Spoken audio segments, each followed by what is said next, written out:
Hi hello எல்லாருக்கும் வணக்கம். எப்படி இருக்கீங்க? நல்லா இருக்கீங்கன்னு தான் நினைக்கிறேன். நான் ரொம்ப நல்லா இருக்கேன். Welcome back to our channel love and bright. And நீங்கள் கேட்குறீங்க மை ப்ரொஃபஸர். ஸோ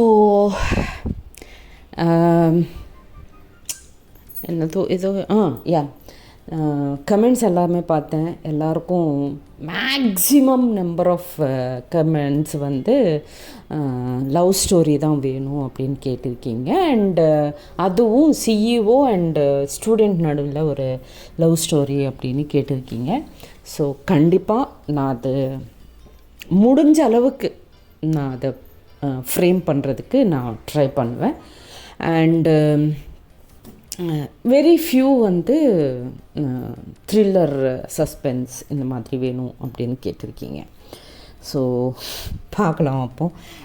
இப்போத்துக்கு இந்த நெக்ஸ்ட்டு ஸ்டோரி கூட லவ் ஸ்டோரியாக தான் வரப்போகுது. அண்டு ஃபியூ மெம்பர்ஸ் இல்லை, ஒன் மெம்பர் தான். அது யாருன்னு I don't remember. Ma'am happy என்டிங்கே கொடுங்க அப்படின்னு சொல்கிறாங்க.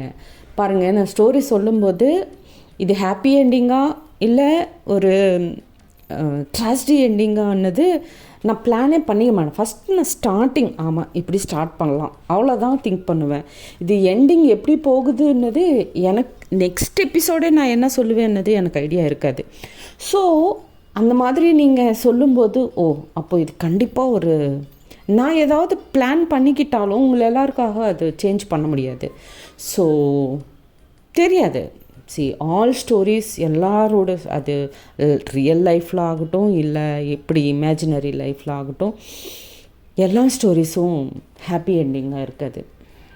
ஓகே, ஸோ அப்படின்னு இது ட்ராஜடி என்டிங்கானா எனக்கு தெரியாது.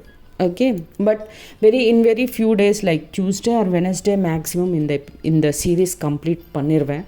முடிஞ்சிடும் மேக்ஸ். இப்போ 36th எபிசோடு இல்லையா, இன்னொரு 4 எபிசோட்ஸ் மேக்ஸ், இல்லை அது கம்மியாக கூட வரலாம். 3 எபிசோட்ஸ்லேயே முடிக்கலாம் கூட, எனக்கு தெரியாது. But I will try my level best to entertain you all guys. Okay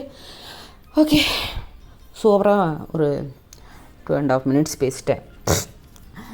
anyways, okay, let's just get in to the story. So previous எபிசோடில் நம்ம என்ன பார்த்தோம்னா, திவ்யா அண்டு மீரா, திவ்யா அண்டு திவ்யாவோட அம்மா 3 பேரும் ஹாப்பியாக கொஞ்சம் நேரம், கொஞ்சம் குவாலிட்டிஸ் டைம் ஸ்பெண்ட் பண்ணுவாங்க. அதுக்கப்புறம் திவ்யாவோட அம்மா வந்து ஹவுஸ் வார்மிங் ஃபங்க்ஷன் பண்ணலாம், எப்படியோ நீங்கள் எல்லாம் அது ஸ்டார்டிங்கில் பண்ணலை, அட்லீஸ்ட் உங்கள் பேரில் பூஜையாவது பண்ணலாம் அப்படின்னு நினைப்பாங்க. சரின்னு அதுக்கான அரேஞ்ச்மெண்ட்ஸ் எல்லாம் பண்ணுவாங்க. ஸோ திவ்யா பூஜை ஸ்டார்ட் பண்ணுவாங்க. பட் நடுவில் வந்து திவ்யாவோட அம்மா மீராவை கூட ஜாயின் பண்ண சொல்லுவாங்க. ஸோ 2 பேரும் சேர்த்து அந்த ஹவுஸ் வார்மிங் ஃபங்க்ஷன் மாதிரியே நினச்சிக்கலாமே, அது பண்ணுவாங்க. ஸோ பூஜை முடிஞ்சதுக்கப்புறம் மீரா வந்து ரொம்ப பியூட்டிஃபுல்லாக ஒரு சாரீ, ஒயிட் கலர் சாரியில் ரொம்ப அழகாக ரெடியாக இருப்பாங்க. அண்டு திவ்யா கூட ஃபர்ஸ்ட் டைம் ஒரு பஞ்சாபி சூட்டில் அவங்களும் இருப்பாங்க. ஸோ ஒருத்தர் மேலே ஒருத்தருக்கு அந்த ஃபிசிக்கல் அட்ராக்ஷன் ஆயிரும், external beauty. So but still Meera வந்து திவ்யாவை ரொம்ப டயர்டாயிடுச்சு, இன்றைக்கி தூங்கிடலாம் அப்படின்னு திவ்யா சொன்னாலும், இல்லை எக்ஸாம்ஸ் வெரி க்ளோஸாக வருது, ஸோ நீ கண்டிப்பாக படித்து தான் ஆகணும் அப்படின்ட்டு அவங்கள உட்கார வைக்குவாங்க படிக்கிறதுக்கு. ஸோ வாட் நெக்ஸ்ட்னதை இப்போ பார்க்கலாம். ஸோ படிச்சுட்டே இருப்பாங்க. மீரா வந்து அவங்களும் ஏதோ ஒரு புக்கு எடுத்துகிட்டு அவங்க வந்து பெட் மேலே உட்காந்து அந்த புக்கை படிச்சுட்டே இருப்பாங்க. ஸோ நடுவில் திவ்யாவோட கான்சன்ட்ரேஷன் வந்து மீரா மேலே போயிட்டே இருக்கும். இவங்க மார்னிங் இவ்வளோ பியூட்டிஃபுல்லாக ரெடி ஆகிட்டாங்க, இன்றைக்கி நைட்டு ஏதோ ஒரு சின்ன என்ஜாய்மெண்ட்டாவது பண்ணலான்னு நினச்சோம், பட் என்ன இவங்க என்னை படிக்கணும் அப்படின்ட்டு உட்கார வச்சுட்டாங்களே அப்படின்னு ஏதோ பிளான் பண்ணிகிட்டே இருப்பாங்க பேக் ஆஃப் த மைண்டில். மீரா வந்து நடுவில் அதை அப்சர்வ் பண்ணினேன். என்ன எதுக்கு என் பக்கத்துக்கு படி அப்படின்னு ரொம்ப சீரியஸாக சொல்லிகிட்டே இருப்பாங்க. அப்போது மீரா மேம் அப்படின்னு கேட்பாங்க. சொன்னது ஒன்றும் கிடையாது, சும்மா எப்போ பார்த்தாலும் மீரா மேம்னு சொல்லிட்டு அதெல்லாம் ஒன்றும் முடியாது, சும்மா படி அப்படின்வாங்க. ரொம்ப சீரியஸாக மீரா. அப்போது for the first time Divya okay நான் படிக்கிறேன் அப்படின்ட்டு கொஞ்சம் நேரம் படிச்சுட்டு படிப்பெல்லாம் முடிச்சுட்டு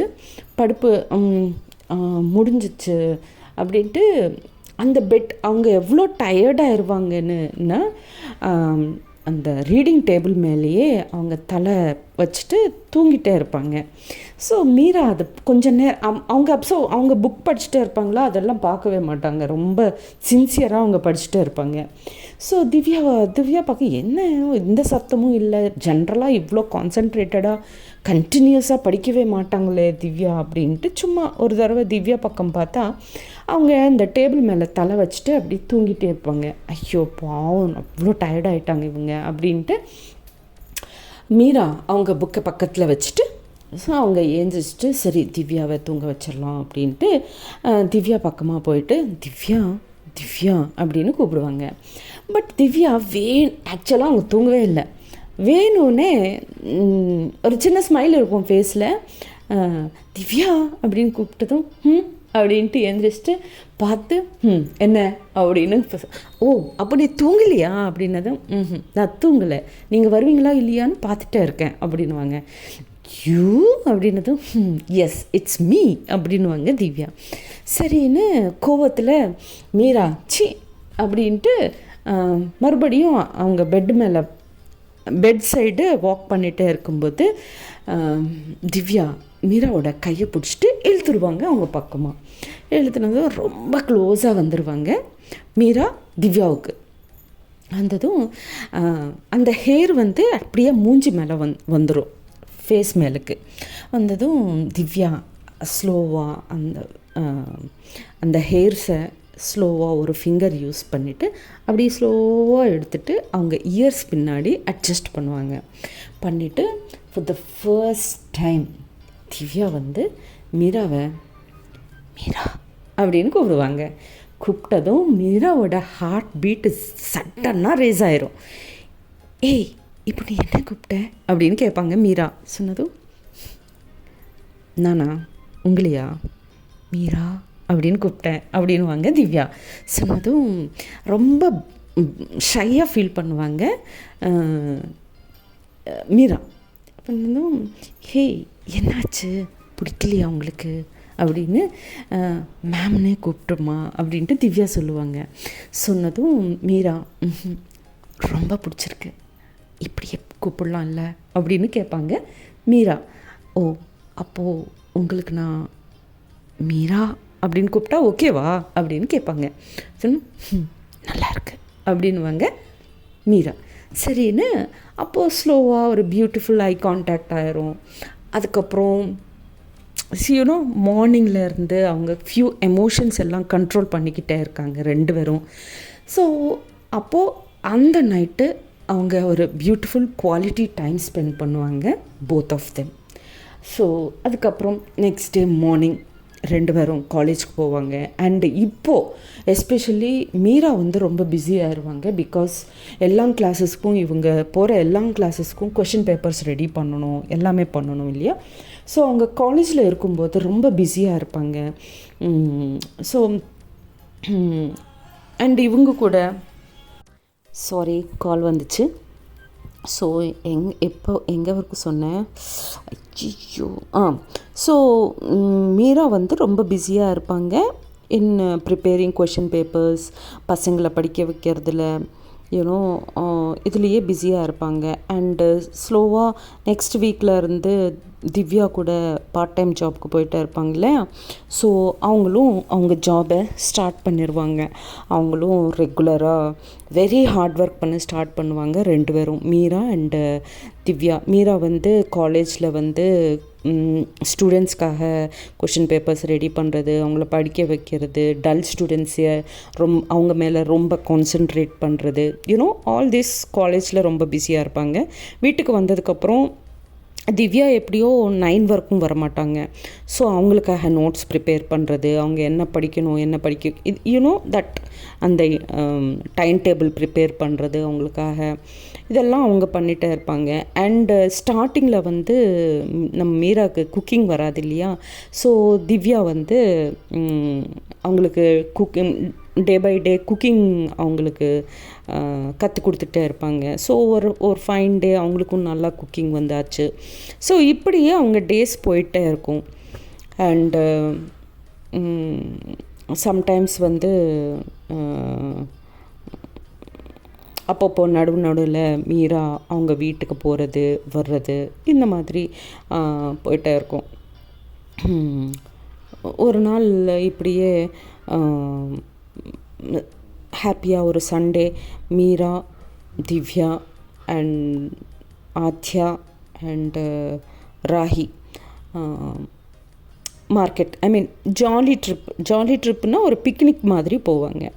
போயிட்டு அங்கே ஹாப்பியாக அவங்க என்ஜாய் பண்ணுவாங்க. ரிட்டர்ன் வரும்போது மீராவுக்கு சடனாக பானிபூரி சாப்பிட்ணுன்னு தோணும். ஸோ அவங்க பானிபூரி வண்டிக்கிட்ட நிறுத்துவாங்க, வெஹிக்கிளை காரை நிறுத்துனதும் அதில் இருந்து இறங்கிட்டு பானிபூரி சாப்பிட்டுட்டே இருக்கும்போது அவங்க காலுக்கு இருக்கிற அந்த கொலுசு உடஞ்சி போயிடும். அது கட்டாயிரும்.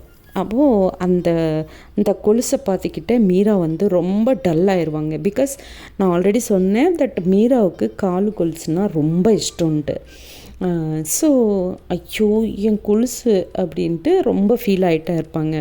அப்போ திவ்யா வந்து இட்ஸ் ஓகே, இன்னொன்று நியூவாக வாங்கிக்கலாம், அப்புறமா கொஞ்சம் நான் செட்டில் ஆனதுக்கப்புறம் உனக்கு நான் வாங்கித்தர்றேன் அப்படின்னு சொல்லுவாங்க.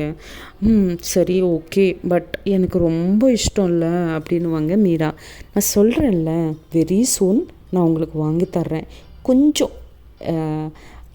எனக்கு கொஞ்சம் ஒரு 3 months என்னோடய பர்ஃபார்மன்ஸ் பார்த்ததுக்கப்புறம் எனக்கு ஹைக்கு கூட கிடைக்கும். அண்ட் மோரோவர் எப்படியோ நெக்ஸ்ட் மந்த் எக்ஸாம்ஸ் ஆயிரும், அதுக்கப்புறம் என்னை பர்மனெண்ட் பண்ணுறேன்னு சொன்னாங்க. ஸோ அப்போது நமக்கு நல்ல சேல்ரியாக வரும். அப்போது உனக்கு என்னென்ன வேணுமோ அதெல்லாம் நான் வாங்கி கொடுக்குறேன் அப்படின்ட்டு ப்ராமிஸ் பண்ணுவாங்க திவ்யா மீராவுக்கு. மீரா ரொம்ப ஹாப்பியாக ஃபீல் பண்ணுவாங்க. பிகாஸ் திவ்யாவுக்கு அவங்க மேலே அந்த கான்ஃபிடென்ஸ் இருக்குது that she can do anything அப்படின்ட்டு. சரின்னு எல்லோரும் சேர்ந்து பானிபூரி சாப்பிட்டு ஹாப்பியாக வீட்டுக்கு வந்து என்ஜாய் பண்ணுவாங்க. அண்டு இந்த பக்கம் நம்ம ஃபைட்டிங் கப்புள்ஸ் கூட ரொம்ப க்ளோஸ் ஆகிட்டே இருப்பாங்க. அவங்களும் குவாலிட்டி டைம் ஸ்பெண்ட் பண்ண ஸ்டார்ட் பண்ணுவாங்க அப்பப்போ. ஸோ இப்படியே டேஸ் போயிட்டே இருக்கும். ஹாப்பியாக என்ஜாய் பண்ணிகிட்டே இருப்பாங்க 2 கப்புள்ஸும். எப்போது டைம் கிடச்சிச்சின்னா ஹாப்பியாக வெளியே போகிறது, என்ஜாய் பண்ணுறது. ஸோ எக்ஸாம்ஸ் டேட்ஸ் வந்தாச்சு. ஸோ திவ்யா வந்து எக்ஸாம்ஸ் எழுத ஸ்டார்ட் பண்ணிட்டாங்க. அண்டு ஃபைனலாக எக்ஸாம்ஸ் எல்லாமே முடிஞ்சாச்சு. திவ்யா அண்டு ஆத்யா வந்து நல்ல ஸ்கோர் எல்லாம் பண்ணியிருப்பாங்க. ஸோ இப்படியே ஒரு 3 months ஃபினிஷ்ட்.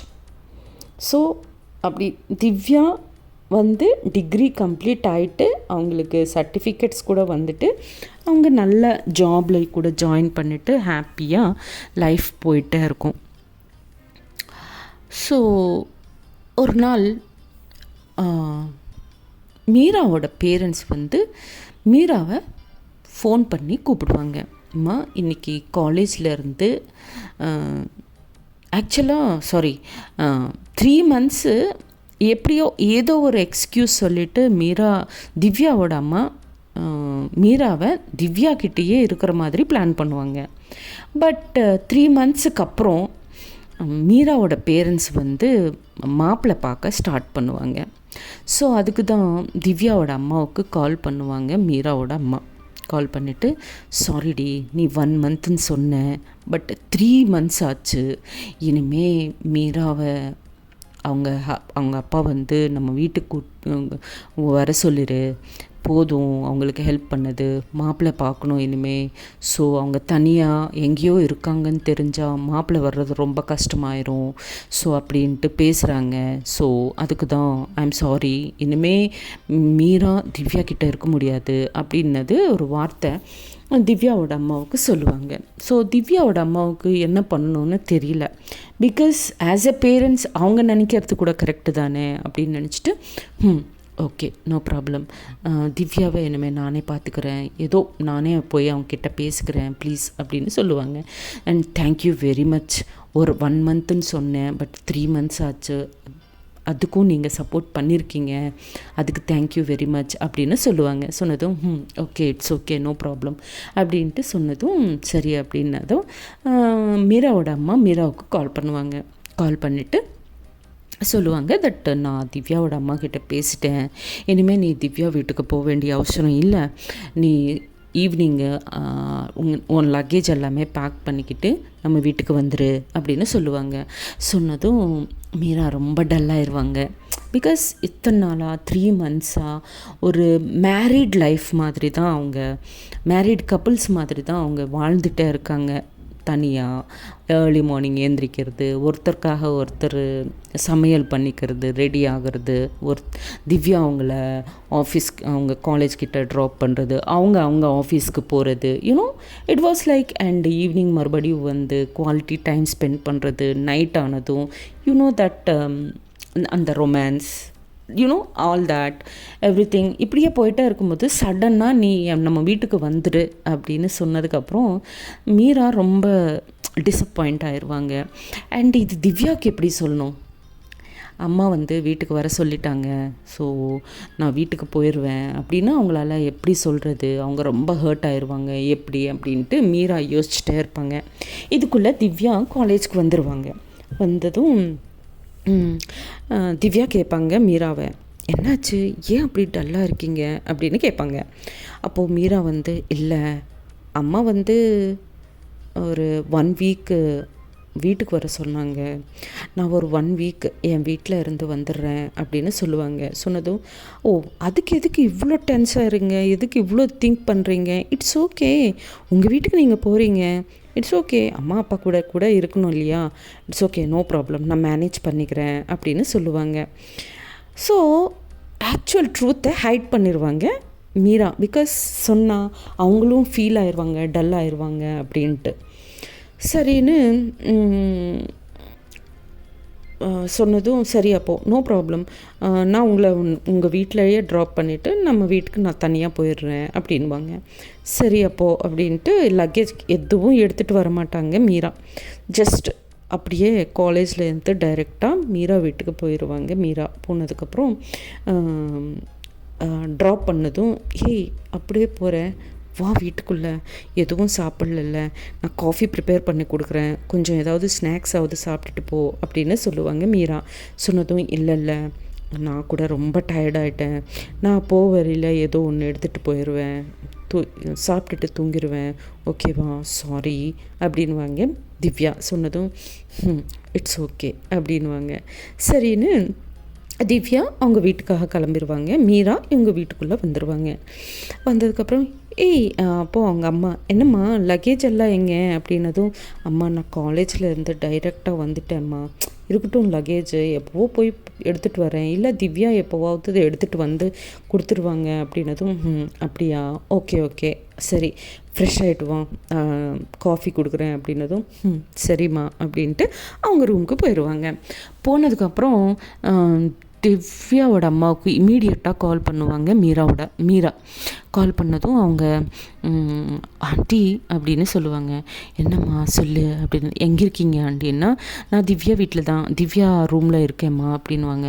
அப்படியா, ஏன் வந்தீங்க அப்படின்னதும், அதான் உங்கள் அம்மா இப்படி எனக்கு கால் பண்ணி சொன்னாங்கம்மா, அதான் திவ்யாவுக்கு எப்படியாவது இதை சொல்லி புரிய வைக்கணும் இல்லையா, அதுக்கு தான் வந்தேன் அப்படின்வாங்க. அப்போ இமீடியட்டாக மீரா, வேணாம் ஆண்டி எதுவும் சொல்லாதீங்க ப்ளீஸ், நானே ஸ்லோவாக எல்லாமே அவங்களுக்கு புரிய வைக்கிறேன், இல்லைன்னு நான் சொல்லாமல் நீங்கள் சொன்னீங்கன்னா அவங்க ரொம்ப ஹர்ட் ஆயிடுவாங்க. ஸோ ஏதோ ஒரு நாள் நானே ஒரு டைம் பார்த்து நான் உங்களுக்கு புரிய வைக்கிறேன் ஆண்டி ப்ளீஸ் அப்படின்வாங்க. சொன்னதும் சரிம்மா உன் இஷ்டம், நீ சொல்லிட்டல்ல, நான் சும்மா அவங்கள பார்த்துட்டு போயிடுறேன் வீட்டுக்கு அப்படின்வாங்க திவ்யாவோட அம்மா. சரி ஆண்டி அப்படின்னு சொல்லுவாங்க. சொன்னதுக்கப்புறம் திவ்யா வீட்டுக்கு வருவாங்க. இதுக்குள்ளே சரிம்மா திவ்யா வந்தாச்சு பாய் அப்படின்ட்டு கால் கட் பண்ணிடுவாங்க அவங்க அம்மா. ஓகே ஆண்டி பாய்ன்னு அவங்களும் கட் பண்ணிடுவாங்க. மீரா ரொம்ப டல்லாக இருப்பாங்க. திவ்யாவுக்கு இந்த விஷயம் தெரியாது இல்லையா, அவங்க நார்மலாக பிஹேவ் பண்ணுவாங்க. ஏய் அம்மா எப்போ வந்த அப்படின்ட்டு நார்மலாக கேஷுவலாக ஜாலியாக தான் பேசுவாங்க அவங்க அம்மா கிட்ட. அவங்க அம்மா கூட எதுவும் இல்லாத மாதிரி தான் அவங்கள பெட் பண்ணிவிட்டு எல்லாமே பண்ணிவிட்டு சரிம்மா நான் ஓகே உங்கள் அப்பா வர்ற டைம் ஆச்சு, நானும் கிளம்புறேன், ஏன் இங்கே இருக்கணும், நீ வந்துடுறேன் வீட்டுக்கு, மீரா எத்தனை நாள் தான் அவங்க பேரண்ட்ஸை விட்டுட்டு இங்கேயே இருப்பாங்க அப்படின்னு ஏதோ சொல்ல ட்ரை பண்ணுவாங்க திவ்யாவோட அம்மா திவ்யாவுக்கு. பட் திவ்யாவுக்கு வந்து அம்மா ப்ளீஸ், இத்தனை நாளாக எப்படியோ இருந்துட்டேன்ல, நான் தனியாவது இருப்பேன், மீரா மேம் வேணும்னா நான் மீரா மேம் அவங்க வீட்லேயே இருக்க சொல்கிறேன், பட் நான் நம்ம வீட்டுக்கு வர மாட்டேன், என்னை நான் ப்ரூவ் பண்ணிக்கிட்டு தான் நான் வீட்டுக்கு வரணும், அதை உங்களுக்கு நான் ஆல்ரெடி சொல்லியிருக்கேன் அப்படின்வாங்க திவ்யா. சொன்னதும் தெரியும், சரி ஓகே, அப்போது மீரா வரலையா, தெரியாத மாதிரி. மீரா எங்கே அப்படின்னு கேட்பாங்க. மீராவோட பேரண்ட்ஸ் அவங்கள வீட்டுக்கு வர சொன்னாங்களாம், ஒரு 1 வீக் இருந்துட்டு வர்றேன்னு சொன்னாங்க, ஸோ நான் தான் ட்ராப் பண்ணிட்டு வந்தேன் அப்படின்வாங்க திவ்யா. ஓ அப்படியா, சரி தனியாக இருக்க போகிற, ஜாகிரதையாக இரு, ஓகே யார்கிட்டேயும் சண்டைலாம் போடாத அப்படின்ட்டு அவங்க அம்மா சொல்லிவிட்டு அங்கேருந்து அவங்களும் கிளம்பிடுவாங்க. சரின்னு திவ்யா அவங்க போனதுக்கப்புறம் ஃப்ரெஷ் ஆகிட்டு கொஞ்சம் சாப்பிட்றதுக்கு கொண்டு வருவாங்க. அதெல்லாமே சாப்பிட்டதுக்கப்புறம் மீராவுக்கு கால் பண்ணுவாங்க. மீரா கால் அட்டன் பண்ணிட்டு என்ன அப்படின்னதும், நீங்கள் இல்லாமல் இந்த வீட்டில் ரொம்ப போர் அடிக்குது, நீங்கள் எனக்கு ரொம்ப நான் உங்களுக்கு ரொம்ப ஹேபிச்சுவேட் ஆகிட்டேன், நீங்கள் இல்லாத இந்த வீடு ரொம்ப டல்லாக இருக்குது, எனக்கு இருக்கவே முடியல, போர் அடிக்குது அப்படின்ட்டு அந்த லோன்லினஸ் பற்றி பேசிட்டே இருப்பாங்க திவ்யா. மீராவுக்கு வந்து என்ன சொல்லணும்னு புரியல. ஒரு சைடு ரொம்ப கஷ்டமாக இருக்கும் மீராவுக்கு, ஆனால் அது திவ்யாவுக்கு தெரியக்கூடாது அவங்க கஷ்டத்தில் இருக்காங்கன்னு. பட் ஸ்டில் ஏதோ மேனேஜ் பண்ணுவாங்க. நார்மலாக அவங்க கூட நார்மலாக பேசுவாங்க. சரி கொஞ்சம் டயர்டாக இருக்குதுன்னு சொன்னேன்ல, நீயும் தூங்கு, எனக்கும் ரொம்ப டயர்டாக இருக்குது, தூங்கலாமா அப்படின்ட்டு மீரா சொல்லுவாங்க. சொன்னதும் சரி அப்படின்ட்டு 2 பேரும் கால் கட் பண்ணிக்கிட்டு தூங்கிடுவாங்க. ஸோ வாட் நெக்ஸ்ட்டுன்னு நெக்ஸ்ட் எபிசோடில் பார்க்கலாம். அப்போ வரைக்கும் tata bye bye, see you. ஜெய் ஹிந்த், ஜெய் ஸ்ரீராம்.